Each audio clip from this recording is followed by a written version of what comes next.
ఓం నమో శ్రీ లక్ష్మీ వెంకటేశ్వరాయ. శ్రీ మహాగణాధిపతయే నమః.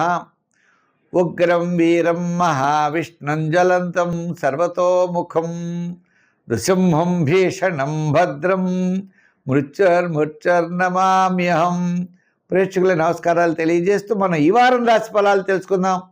మనకి మే 17వ తారీఖు నుంచి మే 23వ తారీఖు వరకు ఉన్నటువంటి గ్రహాల యొక్క పరిస్థితులను అనుసరించి మనం రాశి ఫలాలు తెలుసుకుందాం. మేషరాశిలో కుజుడు, వృషభ రాశిలో రవి బుధులు, మరి గురు శుక్రులేమో మిథున రాశిలో, సింహరాశిలో కేతువు, అదేవిధంగా మరి కుంభరాశిలో రాహు, మీనరాశిలో శని. ఈ గ్రహాల యొక్క పరిస్థితి ఇలా ఉండగా మనం రాశి ఫలాలు తెలుసుకుందాం. ధనుర్రాశి.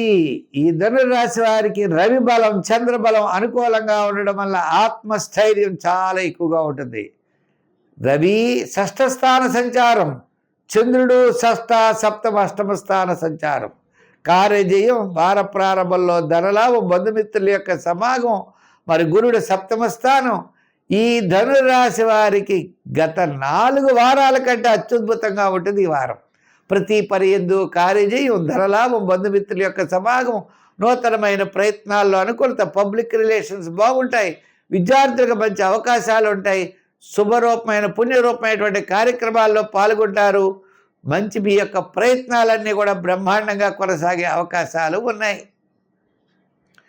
అంటే మీ యొక్క ఆలోచనలు కూడా చాలా కరెక్ట్గా ఉండేటువంటి పరిస్థితులు, ఆత్మస్థైర్యము, ధైర్యము ఉంటాయి. కానీ శని ప్రభావం కూడా ఉన్నది. అష్టమ శని, అర్ధాష్టమ శని ప్రభావం వల్ల శ్రమ, చికాకు, అసంతృప్తి ఉన్నప్పటికీ ఎంతటి కార్యక్రమాన్నైనా నిర్విఘ్నంగా తప్పనిసరిగా మీరు పూర్తి చేయగలుగుతారు. దానికి సహాయ సహకారాలు తప్పనిసరిగా బంధుమిత్రుల వల్ల మీకు లభిస్తాయి. కష్టమైన పనిని కూడా సులభంగా చేయగలుగుతారు. మీ యొక్క సహ ఉద్యోగులు అవ్వచ్చు, సహ వ్యాపారస్తులు తప్పనిసరిగా మిమ్మల్ని మీరు చేసేటువంటి కార్యక్రమాలని తప్పనిసరిగా మెచ్చుకుంటారు. అంటే కీర్తి ప్రతిష్టలు పెరుగుతాయి. మీకు రావాల్సినటువంటి పాత బకాయిలు వసూలు అవుతాయి. మొత్తం మీద చూస్తే వార ప్రారంభం, వారపు మధ్యలో అన్నింటా విజయం సాధించగలుగుతారు. ఉద్యోగస్తులకి అధికారులు మెప్పు పొందుతారు. రాజకీయ నాయకులు కూడా ప్రతి పని కూడా చేయగలుగుతారు.